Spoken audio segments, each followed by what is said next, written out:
Hi, everyone, and welcome to another live show. It's Susan Winter here with you today, talking about why you attach so quickly, how that is to your detriment, what it is exactly that hooks you, and how you can deconstruct the whole thing to regain your power and your control. So, B is not with us today, but Gwyneth is coming all the way from Manchester to take a look at the show, make sure that everybody is safe and wonderful. I want to say hi to Katarina, to Brian, who has been watching me since 2021. Thank you, Brian, for showing up on the show. And Golden Hawk, hi, Susan. Love the fact that you're here with me today. If you're listening to this on a replay, you are in a safe place. I urge you to try to join the show at 2 o'clock Eastern. I realize it's a hard time. Many of you are working, you're doing whatever, but this is a wonderful group of people that are very loving and very kind. And so I think you're going to be very happy with us here. And hi, how are you doing? This is Joe Ryder, excited to be here. Remember, you can ask me your questions here in Super Chat, or I just grab what I can find. So today, let's talk about this. You know, attaching too soon. We tend to do that. We tend to get so excited because finally,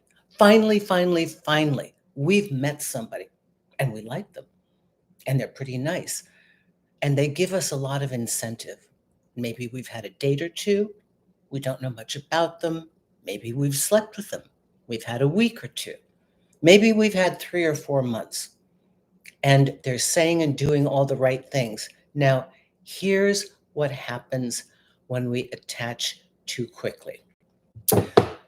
We have our fantasy of how we want this relationship to go. It starts running way ahead of any proof. I do understand that many of you are given completely false information in the beginning. That's not on you. That's on the person who is consciously misleading you so that they can get you to fall in love with them. Oh, okay. All right. I'm going to stop right here. The whole show is about the anxious attachment and about attaching too soon. So, Golden Hawk. Okay. So, y'all know I had new lenses inserted into my eyes, cataracts removed. I'm in between anything that works. And while my prescription glasses get fixed, I'm going to have to feel like Mr. Magoo. Okay. I keep seeing advice from dating gurus to not date a broke man. Isn't their ethical core more important than their physical assets? It depends on why you're dating. You are welcome here on this channel because you sound like you're dating because you're trying to find the person that you love who will be with you. You have to realize that, God, I don't want to go into a rant, but a lot of what we're seeing today is indoctrinating women to date for status, money, and power. And a lot of the social media sites, Instagram most notably, seems obsessed with billionaires, private jets, trips to exotic places all around the world, as though this is what you're going for. Oh, by the way, the person, whether it's a man or a woman, is the one that's going to get it for you. But, you know, they're not important, just the acquisition of what you want. So, in all of this, always question your guru. Question, who is this person? Just because they have an opinion doesn't mean it correlates to your core. Even me, okay? I'm just a human being that has a way to go about things, that knows a little bit about human nature. But if it doesn't suit you, reject it. And I love the fact that you're doing critical thinking. Otherwise, you're just following the masses, and we don't want that. You will never find your happiness following what the masses tell you to look for because they're not you and they're going to guide you in the wrong direction. So I'm really glad that you asked this. Um, Clearly, we know what your dominant intention is, to have a loving, committed partnership. So thank you for that. Okay. Hello, everybody. I can see the names. Who is this? Twin and ADK. Another magnifier. I know. Sorry. I'm in between all my glasses. Richard, I hope your cataract surgery went well. It did. Suddenly, I can see blue lights, not just yellow. I have an eye app in a few weeks, and I'm determining if I should have that surgery. It's not 100%. You know, I have far lenses in because I'm dominant with far vision, but I can see the plates at the gym. I don't have to count like how many plates is it, and I can almost read everything. And again, they're still solidifying. So thank you, everyone.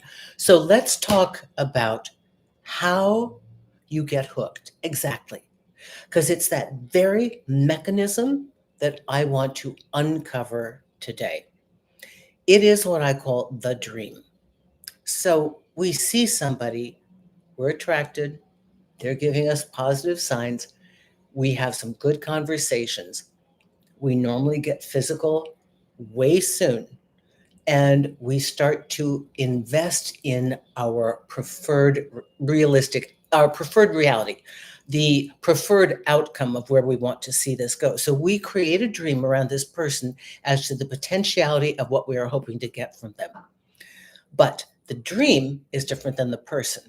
The person is the person. And what happens when we attach too quickly is that we actually convince ourselves that they, only them, they are the one that will give us our dream. We've gotten this far, we've gotten together, they seem agreeable, so now you must be the one to fulfill my dream. We are more in love with the dream than we are with the person. So while you're sobbing in the middle of the night and you're obsessed, you got to remember that it's really the dream that you're missing, not the person. Believe me, it took a lot of decades to figure that one out, but that's the way I see it. So the minute that this human being is in your sight to be the activator and the creator, your partner in the dream, you put them on a pedestal because you have to. Those early days of the honeymoon period, and this is especially true in early dating, is, they're perfect. They're wonderful because you don't know a whole lot about them. So you choose the version that you like because you got to have a really great leading character to go into your dream, right? So you make this wonderful human being. And that's where we lose our self, our groundedness, and our sanity because anxiety kicks in. That's the next step. They're not exactly conforming to our dream. Now they've got some weird behavior. They're not responding on time. They're not acting like they want what we thought they wanted. So this kicks in all the attachment. If you've got anxious attachment, if you've got any kind of anxiety in general, this is the cocktail to bring it to the surface. Okay? So now there's obsession. Because once you have made them on the pedestal, you now must capture and secure them. You might have captured them, but you don't have them locked. Then the quest to lock them down, because remember, in your mind, they are absolutely essential to fulfill your dream. This is where we get trapped, and this is where we lose our way. So the flip side of that story is, I would argue that we do need to connect with this person, especially if we're being intimate. The goal of this is not to negate emotional connection, just the opposite, but to not overinflate the importance of this person until they have proven that they are consistent and that they are what you hope them to be. Because a great initial performance in the beginning is just, the audition could be excellent, but how are they night after night at the show? So let's look at some of your comments. Do you understand where I'm going so far? Because if you can catch the fact that you're starting to actualize that dream with them and put them into the lead character role and cast them as that, before you've really got conclusive evidence other than the fact that you're sleeping together and they say some nice things and futurize, we don't know that they belong there yet. And you can't keep an emotional distance. And I'm not suggesting that how do I say this? I want you all to enjoy all of your senses, all 5 senses. And I want you to be free to express yourself however is right and good for you. But I must tell you that intimacy too soon absolutely clouds your thinking. You're not going to be able to see them for what they are. You're going to see them for what you want them to be. All right, so let's look at some of this. Hi, everyone. Okay, I hooked a man 17 years younger and married him for a while. Okay, all right. I bet there was more there than just that. I'm hoping. Okay, does anybody have any questions? Hello, Susan. Please do touch upon anxious attachment after a breakup and how to get out of the loop of idealizing and avoidant attachment. Again, my answer to that is the minute you have idealized them or pedestalized them, you have made them that one single person, the only one and only one who can give you your dream. I promise you, listen, take a look at breakup triage. I really cover this. I'm always looking for that answer that will unlock all of you, because a lot of people have said a lot of things through the ages, and if they haven't worked, then they haven't worked. So how can I say it differently so you'll hear it? But I promise you, it's not the person you miss. They were just the person that you saw in your mind to take you there. They activated the dream. They were the catalyst, but the catalyst is not affected.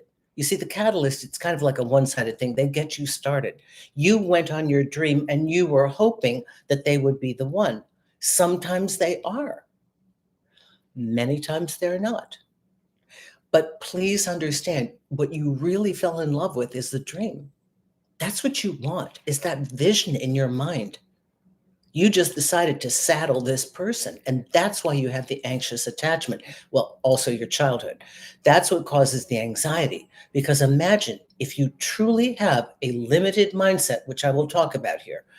If that is your mindset, that this is the one and only person and you lose them, oh my goodness, you will be suffering intensely, horribly, because they seem like the only answer.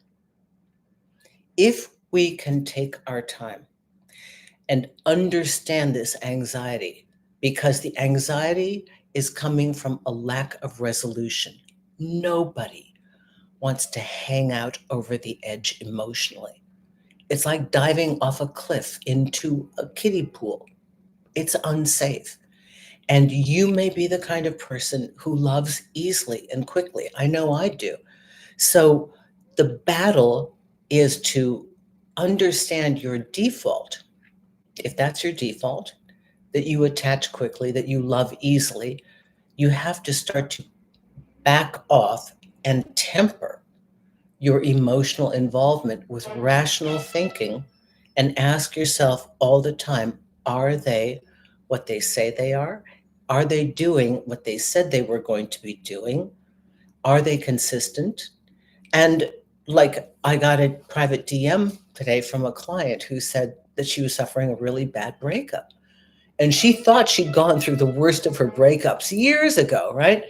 And then she's suffering this one again. And I said, each breakup is different. And again, it's rarely the person. If you really, really, really dig down, you know, they were special, but it's what you made them mean. I promise you that is the thing you've got to unlock. You understand? So let me read some of this to you. So you understand the dream, and that's my word for pedestalizing them. Okay, great. Do I have any of my glasses? Yes, I do. Okay. So everybody get that so far? Okay, keep the dream, replace the person. Oh, so about the merch, you know why I do the merch. And there's going to be a big sale. I think this is being shot October 31st. So happy Halloween, everybody. So in November, we're having some really big sales, like 22% off. So if you're on the newsletter, susanwinter.net, make sure you sign up for the newsletter. I don't sell your information. Listen, if I could sell your information, I'd be selling myself more. Okay. So I don't do that. So just know that I respect your privacy. You can unsubscribe at any time. It's right at the bottom of the newsletter, but you will learn about all the sales. Okay. Because I don't put them on here. All right. So let's see. I'm 54. Let me save you younger ones time. The instant he does something that's a deal breaker, dump him. Try to do it amicably, but don't contact him again. Trust me. Okay, so we all have our way that we like to proceed. And you have learned a technique that works for you. I'm moving you all so much closer to me so I can see. So we all find what works for us. Okay, so let's go over this. Hope activates the dream. The hope that this time we have found somebody that can give us this beautiful thing that we want. Hope is harmful. And Lance, I see, I'm going to thank you in a second. I wrote an article a long time ago for Huffington Post called Why Hope is Harmful. And do you think I can find it? I don't know where it is in my computer. I've had several new computers. I can't find it. But just think of this concept. Hope is harmful oftentimes because it allows us to get on this freight train of going to create an end dream and dragging this person along with us that maybe they wanted to hook up, maybe they didn't know what they wanted, maybe they were interested for a minute, maybe they got in a little bit and went, oh, this is a little too deep for me. I don't know that I can handle what this person wants because I don't have the capacity. So that's why the hopefulness can oftentimes activate the dream and get us hooked. Hope can be harmful if it is not grounded with actionable steps, consistency, honesty, great communication, going in the same direction. Okay. Lance, okay, $49, $49.99. Lance is a client. His wife was a client. He allowed me to speak to his son as well. And this is a devoted follower that is one of the kindest, most wonderful human beings. I have to tell you again, I have to say this, ladies, if you think that all men are horrible people, you really need to meet my clients because they are some of the greatest guys in the world. As a matter of fact, I've had so many male clients. There were times that I thought I should target men, but I like all conversations. We are talking about human nature, what happens inside the human, and it doesn't matter what you are. Humans are built in a very predictable pattern. Even their weirdness and their atypical movement is rather predictable when you know the root cause. Okay? So here we are talking about this. Okay. Uh, but sometimes intimacy soon, it's not that easy to avoid. I will tell you, there are cases. I've had people write me stories about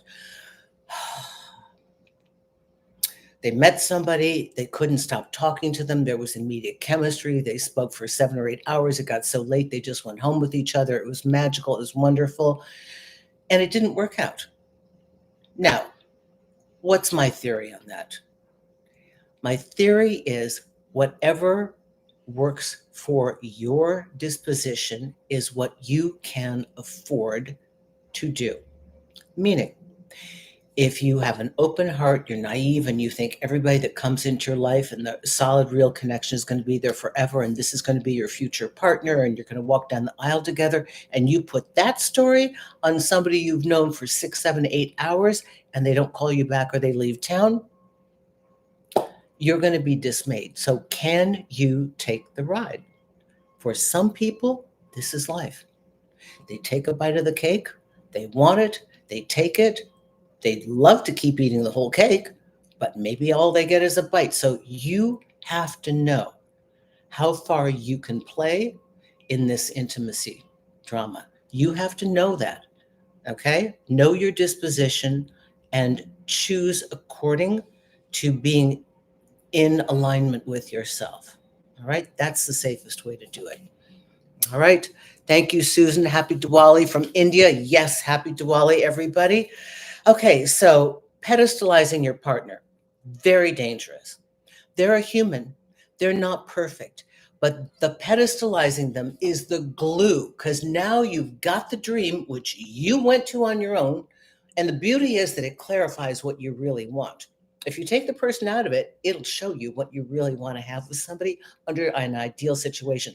But the glue that makes them sit there and gives you obsession is the fact that you put them on a pedestal and you made them perfect and you made them the only one. Get that? So that's the lock that creates obsession, where you lose yourself in the process and you're spending the rest of your time chasing this person, even if they're nowhere to be found, just chasing them in your head. You're filled with anxiety. You can't sleep at night. You're chain smoking. You're over drinking. Maybe you're overeating. Maybe you're not eating at all. And you're driving yourself crazy because in your mind, they are the only one, because you never tasted whatever you felt before. So it has to be them. And I promise you, I've lived long enough. Trust me, it's not them. That feeling came from you. You think they gave it to you because you didn't have it before they showed up. But believe me, it's within you. It's your love that you are feeling. And if you doubt me, please, please do yourself a favor. If you have Audible, download Breakup Triage. It's free, for heaven's sakes. And it's a big expense of maybe $2 or $3 on Amazon. Listen to the audio booklet. Whether you're obsessed with somebody, it doesn't have to be about a breakup. It's about disentangling who they are, the steps to put them in the right size. Do you have 33 minutes to fix your life? Because that's what it is. I don't want you guys to go through volumes of material. I've tried to find answers that are short and concrete so that you can get out of trouble right away, and they're not expensive. So that's my 2 cents. Please, please, please, I urge you guys, if you're struggling and you can't pull away from the obsession, please download this. You're going to love it. Trust me. Thomas, I know you, and thank you so much for showing up today. For your previous answer last week, you nailed it. I am feeling strange. Why I'm not feeling strange. I'm in your second year observation period. You are so sweet. You were talking, I think, about outgrowing people and partners. I took it on a spiritual angle. But oftentimes, let's just say when any of you are growing excessively in any aspect of your life, whether it's in self-awareness, like Thomas, and dealing with all this stuff that you dealt with, and now you've come through the other end, you're going to be a vastly different person. Your energy will be different. You'll radiate differently. And the people that you used to be with kind of don't fit. Kind of like when people get sober and it's hard to hang out with their drinking friends, because now they realize dominantly what they had in common was the alcohol. They were a fun drinker. Or you all go to the same gym and you move across town. Now you're going to a different gym and you realize they were friendly, but they're not your group. But the real people that you really resonate with, that have your core values and have you in their mind and their heart, will grow with you. But oftentimes, if we're evolving quickly, we will outgrow our partners. We will. And that's a daunting task, to grow more quickly than your partner and then realize, I love my partner, but do I stay stuck here? Hope they grow? Me frustrating? Can't share a lot of what I'm thinking, what I'm feeling, because it's going in one ear out the other, or worse yet, they don't even honor it. So this is what's happening today. We're speeding up very quickly in our evolution. And Thomas, thank you so much for your contribution. Let's see. Thanks for the answer. Yes, long-term things you moved on. Okay, so you understand that pedestalizing your partner is like super glue. You attach them to an obsession. Now they're the obsession, because imagine if they're perfect, you've got to have them. All right. So the next thing is, if you have any anxious attachment, it's going to kick in now. If you're inherently anxious about everything, it's going to be going at warp speed. All right. So this is what happens, because now there's frenzy, because in your mind, you've locked onto the target of this person. The obsession kicks in, the need to capture them, maintain them kicks in. You've so lost yourself, because you're not even in the equation. It's get them, have them, get them, capture them, have them as my life raft so I can feel safe. Now, if you've ever counted on another person to make you feel safe, I bet just a couple of you have been let down, right? Anybody here past the age of 20, maybe you've had a few people let you down. Humans aren't always geared up to save you. You might have a loving partner or family member. Maybe your mother will do it, your father will do it, your brother will do it. But even that's few and far between. So at the end of the day, you got to save yourself. And if you count on being able to trust them all the time, you've got to trust yourself, because you're your one friend you're going to be here with for a long time. And you've got to learn what makes you feel safe and secure.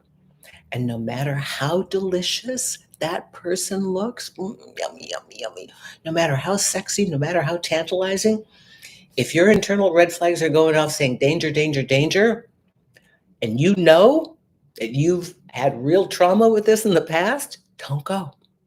Just say no. Because here's the funny thing that happens. If you are able to bypass your default to get involved with somebody that's going to break your heart, because you already sense it, oh, but it's so delicious, the ride, they're always delicious. How do you think we'd get there? They're always tempting bait, right? So if you can teach yourself to not bite the bait and think of what is better for me, say no. Believe it or not, the universe stops throwing you that stuff. But sometimes it's a test. I promise you. They're like, nope, not going to date bad boys anymore. Nope, I'm not. I'm going to date a woman that loves me for myself. I'm going to find a guy that loves me. Whatever you've got in your head, right? And you see the opposite, it's exactly what you used to want. You know this. You could do this blind. But you also know the outcome, right? That's where we start to say no. Okay, everybody. So then let's go to the anxiety plus fear. Because remember, now you're obsessed. That equals disaster. No other way past that. Again, to unlock, you take the person off the pedestal. You look at them for who and what they are today. You separate the person from the dream. You keep the dream. You question whether this person belongs in the dream and see if they deserve to be there. That's it. That's the formula to release yourself from obsessing over a person and getting all this anxiety. I'm not saying it's easy, but I'm telling you how to do it. Any questions? Somehow he persuaded me to give him money once I'm hooked. I'm not sure where this is coming from.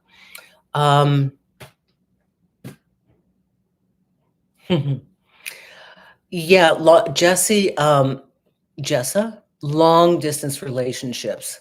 Mm. You know, both people have to be equally invested.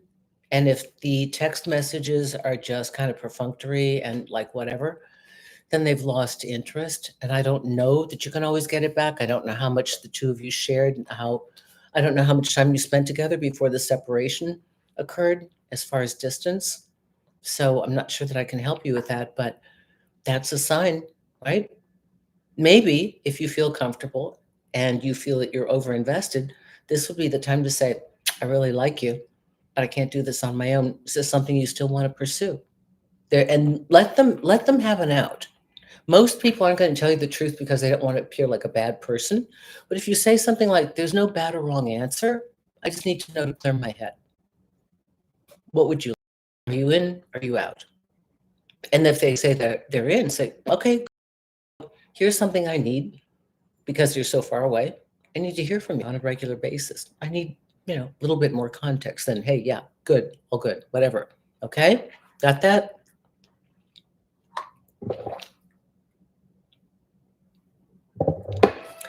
All right. Any other questions? I'm so obsessed with him that I gave him money not to lose him.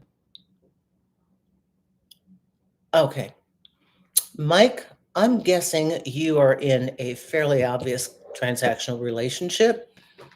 I'm also guessing the sex is amazing or you haven't had an opportunity to meet somebody as exciting as this one. It's a tricky transit. It is transactional. And it sounds like if the money stops, you lose that person. So I do not know your tolerance for this. There are guys that I work with that just throw money at women. They're not even sleeping with the women. They're just flying them from all over the world, paying for hotel rooms, taking them shopping. They don't even get a kiss on the lips. They're just hoping. To me, it's a waste of money. What do you want to spend your money on? What makes you happy? So I can guarantee you that this transaction of paying money for a little bit of attention doesn't make you happy. If you pay money for something, pay money for a wonderful trip, pay money to buy, I don't know, an outfit that makes you feel fabulous, do something fun, but that doesn't seem like fun. So the greater question is, why this one? Because obviously this person has a category that you have made their category, like whether it's the best sex I've ever had, the hottest guy I've ever met, the whatever, that, if you want to continue paying, this person will show up. If that starts to make you feel badly, then you know the answer to that. Thomas, uh, contribution for your magnifier gun. Just in case you need a bigger one, hopefully not. So evidently, none of these glasses work. I have to go to Warby Parker. They told me. So I was going to this place that makes glasses. Oh my God, they're so expensive. I walked out and I'd spent more in one day than my rent for a month. And this is out of pocket. So knowing that I'm in between these lenses settling, I now have to just go get a basic prescription, one for computer and one for reading because they're different. So thank you. Y'all, women like that are opportunistic. Yeah, Patrick, I know. I fight for my gentlemen. I want them to be, if you tell me you want to love and be loved, and you want a partner you're going to marry, and you want to make a family with them, that better be somebody that wants that too, and wants you and loves you. Otherwise, you stay single, keep spending your money on I don't know what.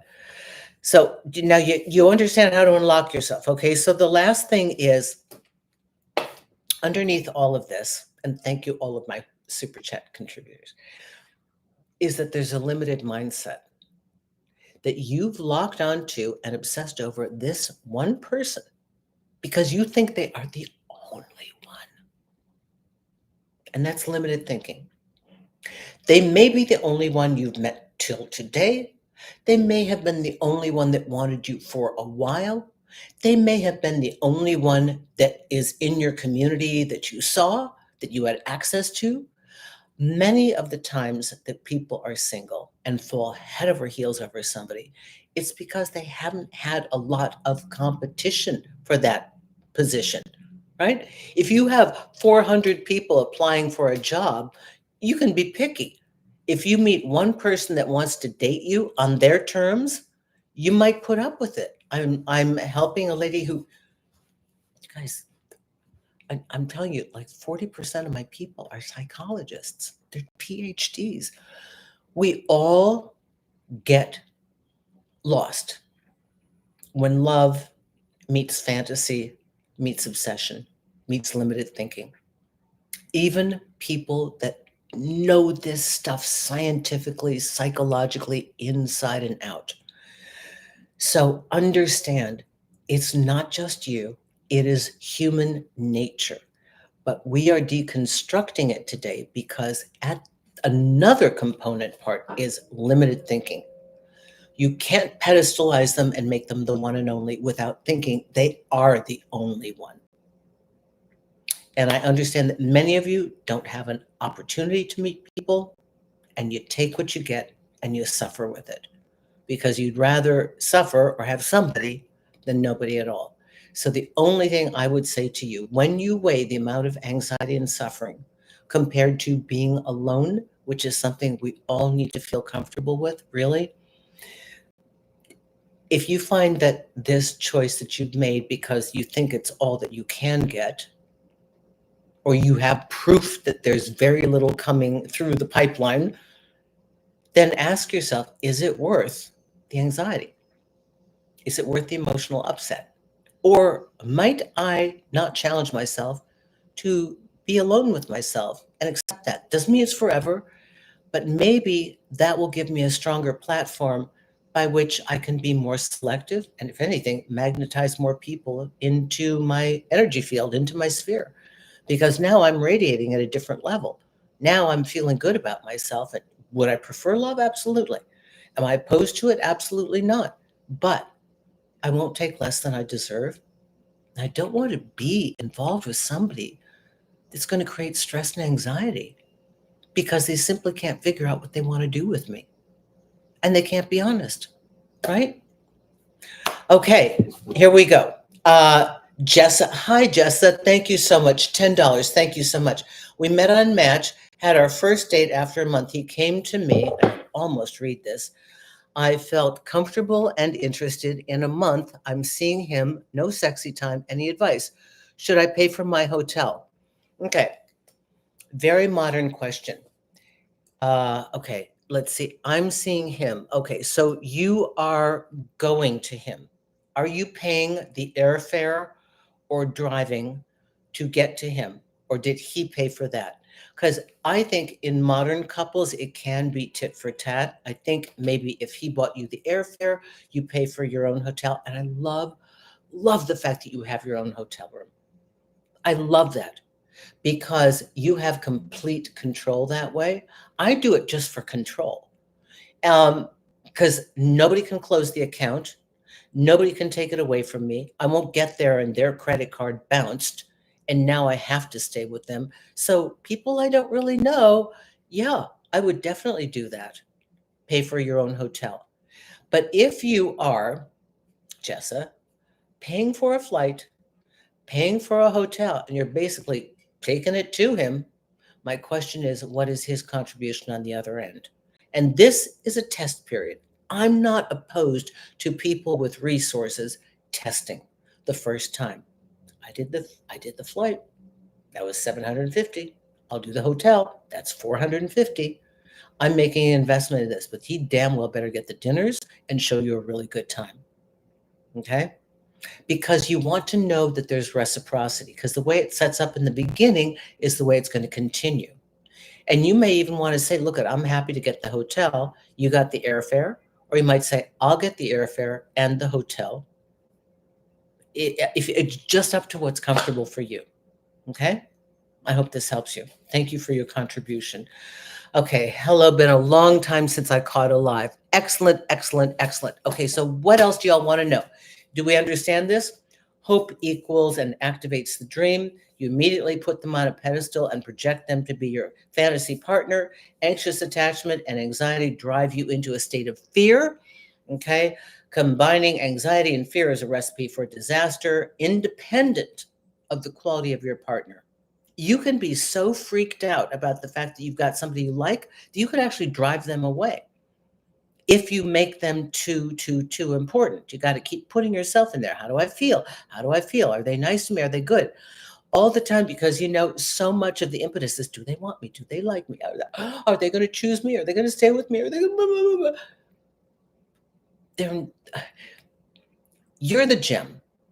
You got to think that way. I'm the catch. I like you. I'm looking at you. Together, as two complete people, we would be excellent. I can't be incomplete and ask you to make me feel better about myself by choosing me, okay? Because that does not work. Limited selection mentality equals, I must have this one person, okay? It's them and only him. Does everybody get that? Okay? Any questions? You're all good. Nobody's obsessed. Nobody has anxious attachment. Everybody's good to go. You all good with this? Let's see. What do you have to say here? Because I'm here for you. Okay. Hang on. Did he offer to pay for your hotel? If so, allow him to pay. He's a man, should invest in you. So some of these choices are hard and fast rules with different coaches on the internet. There are women who absolutely believe that if a man asks them for a coffee date, they'll never date him because they're looking for a man to support a lifestyle. And if he can't afford a 5-star restaurant, then they don't want it or whatever. I do it because I don't know how much time I want to spend with you. There's nothing worse than being asked on a dinner date and you got to sit there and talk to somebody and they're not communicative, they're not interesting. One, I feel horrible. I've wasted their money. Two, I'm not enjoying my dinner. I'd rather be home watching Netflix with Nika in my lap. So I don't want to put out the time. It's not that if they pay for dinner, they think well of me. It's nice, but I don't want to spend 2 hours with you if I haven't done a preview of if I like you. So there are women that absolutely disagree with what I say. And you've got to know what you're all about. If you need from day one to set the template that you're going to be a trad wife and that's what you want, then you've got to follow the rules of that game. If you're making your own design, then you have to think of what works for you and you have to begin to test what do I want and what makes me feel comfortable and happy. Just it's always up to you. Listen to all of us, pick and choose the parts you like. You don't have to you don't think you have to listen to me or that whatever I say, you have to bite all of it and take all of it. That would mean you're not thinking independently. If you like one thing I say and it works for you, great. If you like 10 things that I say, great. And if you like two things that that person says and one thing I like, then that's your recipe. And you use it and you test it and you see how it works. And then when you're hungry and want to change and look at something else, you feel you need more information, try what else resonates for you because it's you checking in with yourself. We're always trying to reestablish your confidence, your sovereignty, your importance, your willingness to love, but also willingness to attend to yourself in that process and to take care of yourself as things change. This is why trusting yourself means that you can afford to test different things to a certain degree and note that you can pull out, retract, change your mind, right? So that's like improvising. And once you start to learn that you can trust to take care of yourself, you can explore somebody, but you don't have to get lost in them. Do you understand? So it's about trusting yourself. And that only happens when you know who you are, what you want, and more than anything, you know your dominant default because we will have our defaults with us for a lifetime. It is the way it is. However, as my friend Bill Kelman said, it's the difference between a doorbell ringing and the alarm going off. Okay. So I may have a default to attach to quickly because I like, and it's very special to me, and it's a very limited category of people I've been involved with, very limited partners in my life, very intense relationship with very few people. That was my choice, just from my quality of life. So I understand that if somebody comes into my life, this is VIP area. It's not common access. So I take it very seriously. And I'm going to have a number of procedures that happen before I allow them to get in all the way. And now I know more about humans. And I know that people can intend and meet you and want to be that person and simply fail you because they so wanted to be what you wanted. Did you ever think of that? Half the time you think they're screwing you over. Did you ever think maybe they wanted to be the one for you and they just can't cut it? Okay. Thomas, again, how many glasses am I going to have? Okay. Would you say if someone gets insight or enlightened, all is solved? Mm. Uh, Anxiety, inner child healed, ego dissolving. I realized as long as there is an ego, there is a problem. Once it's gone, everything is healed. Okay, this is a very, very complex, super thing. Oh my God, I love this. I love this stuff because it's so intense. Okay. Um, Let me start one segment at a time. Okay. Uh, if someone gets an insight and enlightened, is all solved? Absolutely not. You still have stuff coming at you that as a human, you will have a response to, but you probably won't react. You'll probably think about it, but you can't say you'll never be hurt in life. You can't say you'll never be betrayed. But your response and what it means to you will change. Okay? Enlightenment doesn't change us. We're still humans. We are less affected because we understand the humanity and I can probably decipher the issues in the other person and understand that if they could do better, they would. Doesn't mean we have to tolerate their behavior. Doesn't mean we have to involve ourselves with them. So, but it doesn't stop stuff from coming our way. And occasionally you can have a bad day. And no matter how enlightened you are, something's going to hurt you or upset you. That's life. But it is different. I agree with you. Okay. Um, Anxiety, inner child, healed, ego dissolving. I believe this is what I call the default. We will always have remnants of a certain aspect of that within us because it was the original formation, but it won't control us, right? So it's the doorbell story instead of the fire alarm. It won't control us. Um, you'll feel it, you'll see it, you'll acknowledge it, but you'll move on. Okay, so I hope that answers that. As long as their ego, there is a problem. Once it is gone, everyone is healed. Everyone is healed? Maybe not. I mean, and if you're talking about if all humanity lost their ego, could everybody be healed? We probably wouldn't have competition. We probably wouldn't have the mindset, in order for me to win, you have to lose. But we'd still have people falling in love and getting disappointed that the other person couldn't do it. I think that's my instinct. These are big questions, Thomas. Um, we have ego for a reason, but it's the beast that we have to tame. And if we tame it enough so that we can tell that we're not reacting to defend our little small scared self, then we can think our way logically through a better solution and have peace in lives around us. Right now, I have a lady who is unfortunately, she's an acquaintance and serious problems with alcohol and becomes a completely different, very combative human being. And I'm in the middle of a shitstorm just by association. And there are lots of text messages that go off. And I don't look at them. I don't respond to them because it doesn't matter what I say. Could I be offended by what I know where it's coming from? 20 years ago, 30 years ago, might that have bothered me? It might have preoccupied my whole life. But there are a lot of things going on right now that, I have to pick what's important to me. So I think, it's like that when you see people lash out at a comment online, that is a fool's errand because now you just fuel the fire. So when you can take your ego out of it, let them say what they have to say oftentimes, because your bigger aim is internal peace. It's not avoiding confrontation. It's just like, I choose not to engage in this.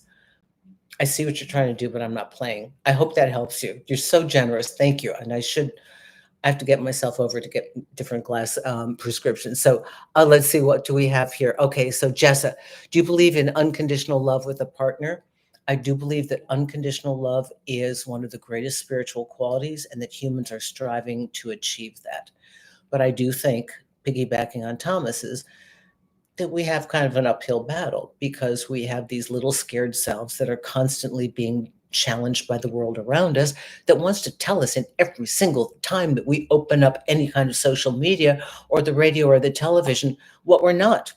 Because remember, if the world can keep us separated from ourselves, they can sell us their product to put us back together again. That car is going to make you feel good about yourself. That $1 billion is going to make you happy. That chick on your arms is going to make every man admire you. That guy with the private plane, ooh, your girlfriends are going to think you made it. What a bloody trap. This purse, that coat, that designer. What a trap. That's quicksand. Know who you are. None of that stuff matters. Buy what you like, date whom you like, do what makes you happy, get out of that. And that's like a bunch of bulls with a ring through your nose, and they're just leading you where they want to. And it's not about you. All the external gratification in the world, it's good for a moment. Buy what makes you happy, but please don't attach it to who you think you are because it does not matter. It really doesn't. Self-esteem is from the inside out. I promise you it's hard won. Some people grow up healthy. I don't know. I had so much in my life. It was just enough for me to figure out how to get through the day, right? So I think you lose enough battles to realize you're going to be alive another day. You win enough battles to say, wow, I'm proud of myself. And in the end, you really like yourself and you know what makes you happy and you know what you stand for. And once you know what you stand for, it's so much easier to pick your battles because now you know what's truly, truly important to you as a human being. I hope that helps you. Okay. Wow. Good questions. Holy cow. Oh my goodness. Okay, let's see. What do we have here? Doorbell versus fire alarm. I like that. We need to thank my buddy Bill Kelman, whom I have not seen in years. Richard, lovely Richard, $20. Thank you, thank you, thank you. And thank you, all of you Super Chat supporters. I really do appreciate this. Susan, if we realize we're obsessing and attaching too quickly with a new relationship, how should we pull back in the relationship without offending the other person? Hmm. Well, when you pull back, the first time you do it is in yourself. You don't have to say anything to them. But when you're done with the date, you're very cordial, you're very nice. Step one is, am I attaching too quickly? Step one is catching myself. Am I putting them in the center of my dream? I like them a lot. I'm hopeful. My hope, let's hope it doesn't turn harmful. Let's see how they handle this. All right, let's see what happens next. So just try to pause your pace a little bit, your internal pace of wanting to make them the one, because they haven't yet proved it. If then you find that they are moving the pace too quickly, which is only because of their anxiety, you could have a very adult conversation with them, which I guarantee if they're not ready for a person like you, will send them running to the hills. So don't say I didn't warn you. But you could say, hey, you know what? I like you a lot. It feels to me like the pace is going really quickly.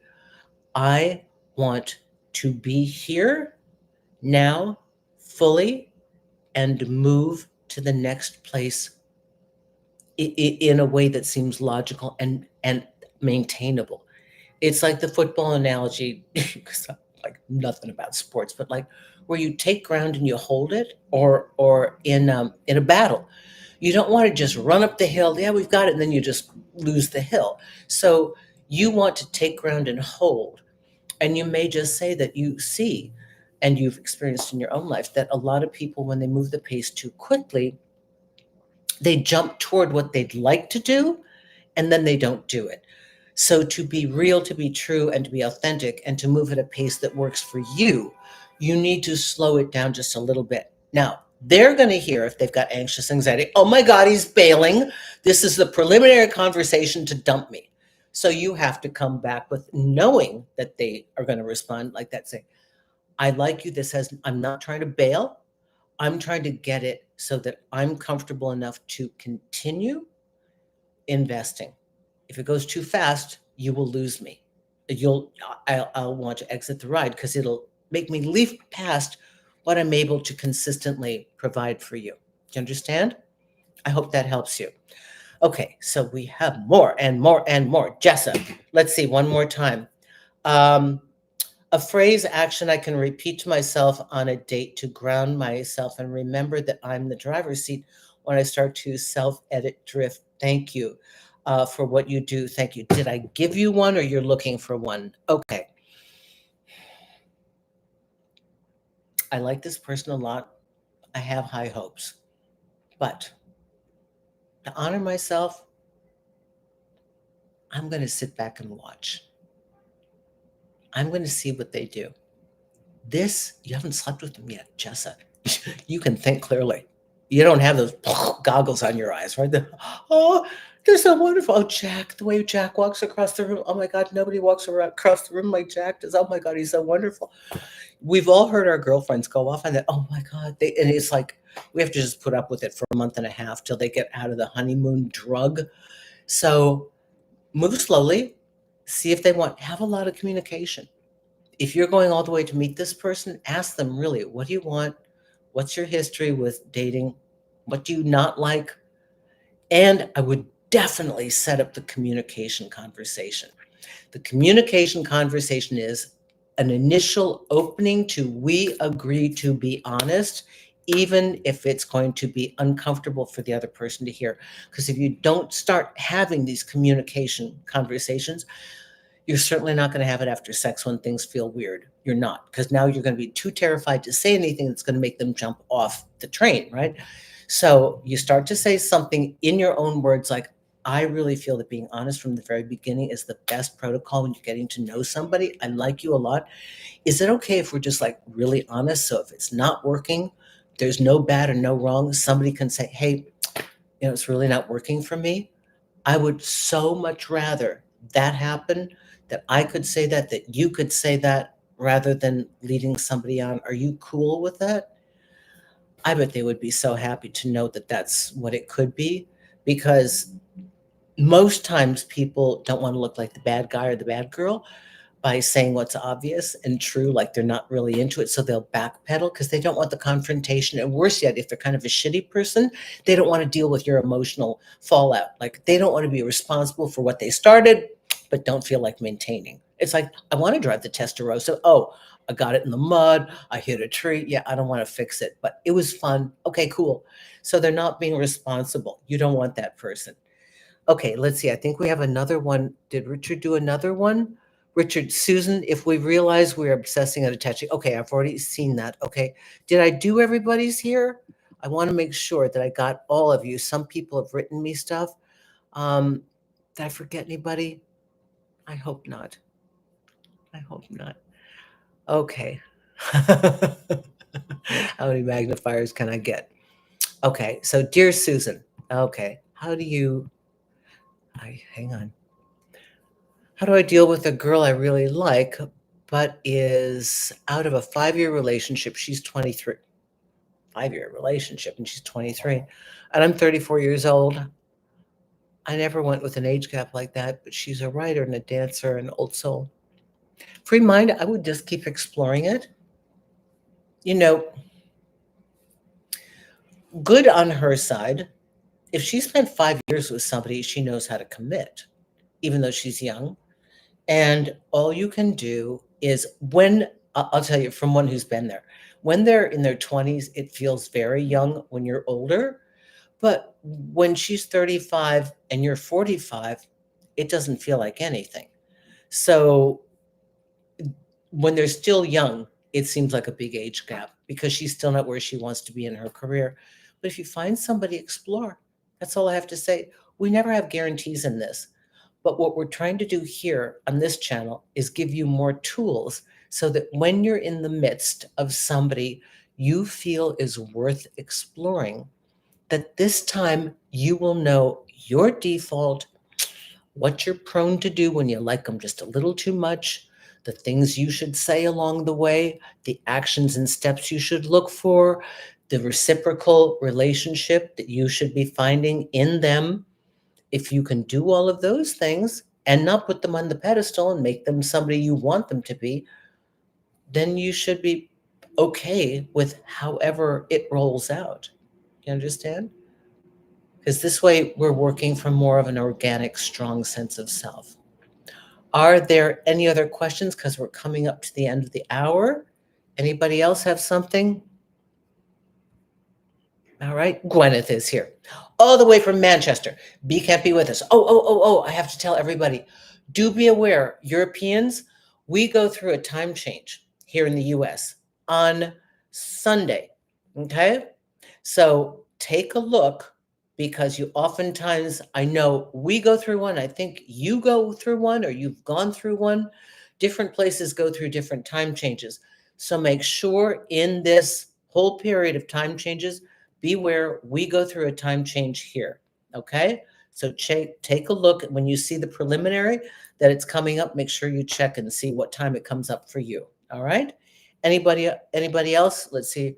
Pull back. Probably should modify that to how we slow down the relationship. Yeah. Richard, when we were talking about that, you wanted to pull back just so that you could control the level of participation and give yourself time to think. Yeah, a lot of people rush the pace, and that's because they're anxious and they're scared. We all hate lack of resolution.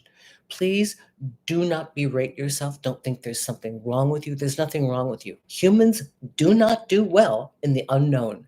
The unknown is it's filled with magical gifts, but it terrifies humans, especially when their heart is hanging out over the edge and they don't know what the other person is doing. It's tense for everybody, I promise you. Okay, but we get better at it. And the way to get better at it is to have the tools to know what we're seeing and to know how we typically respond and how to apply the new tools that we have to manage ourselves while we're trying to assess this other person. Okay. I thank you all for writing me for the question and answer because, I also have the podcast, the Susan Winter Show, and we're a little bit behind. So your questions that are coming into the contact page of susanwinter.net, they're really flooding in, and I'm not able to get to all of them as quickly as I'd like because I still have to have them loaded into the podcast. Sometimes I'll respond to you immediately. I love the fact that I'm getting some seniors talking to me. And I mean, women in their 70s. I think that's really cool that they're watching because I tend to have a fairly young audience. Okay. So everybody, is there anything else? Wait, there's one more thing. Okay, Jessa. Oh, you did this. Okay, I'm not missing anybody.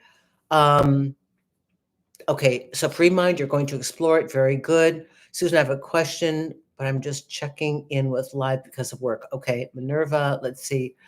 Is it immature of me to still want the man to pay for everything? Should I just get that thought out of my mind? This is really a hot topic for a lot of people. Let me ask you this. When you look forward into a relationship, do you expect to work as a partner, or do you expect to be a housewife and a trad wife? So you kind of set things up from the beginning. I think, generally speaking, because of my age and my age group, and even men that are younger are close enough to my age group, that in the initial time of courting, the man pays. I know Jonathan Asley does not agree with me, but I'm also not a massive dater, so I wouldn't be running through a lot of dinners and trips. I'm very, very exclusive as to who I'm willing to even get through the gate enough to imagine being with, right? So that's a little bit different. There are kind of Instagram girls, people dating off of Instagram, off of their photos, that all they want are the trips and whatever, and they're going to make you feel horrible. It really depends on how much he has put into this at this point. Again, is he paying for the plane ticket? Then you can certainly pay for the hotel. But for a first meeting, you're already being generous by coming to him. I would have preferred it if he come to you and he get a hotel. So I don't know if the guy is cheap. I don't know enough about this situation to give you the concrete answer. But you will hear everything from your girlfriends. You'll hear, one, if he's not paying, you shouldn't go. But remember, you are making the bigger investment. You are leaving your comfort area to go to his comfort area. And I don't know that you told me that he's paying for the plane ticket. If he paid for the plane ticket, pay for your hotel room just to have control. This is not about him. This is not about he owes you. This is about I want control. My credit card's not going to fail. I can lock the door at night. I got a safe place to stay. I do it for that reason. I'm always thinking what's good for me.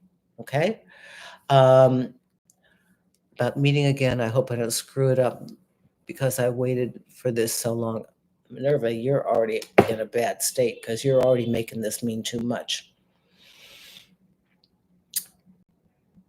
Each one of you you're going to prove who you are by your actions and your character with the people you meet.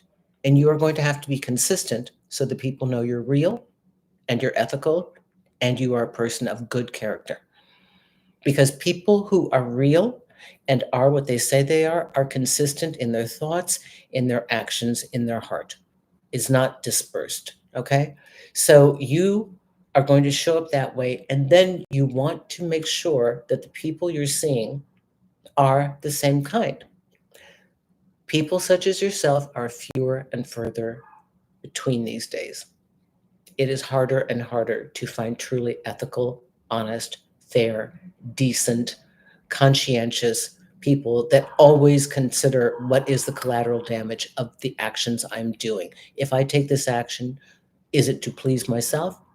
Or how many people are affected by this action? That's a selfish person. You don't want that person. You go out and be the highest version of yourself and look to see if that person matches you. And if they don't ignore that red flag. Okay? That's Susan Winter for susanwinter.net. Check out my merch line.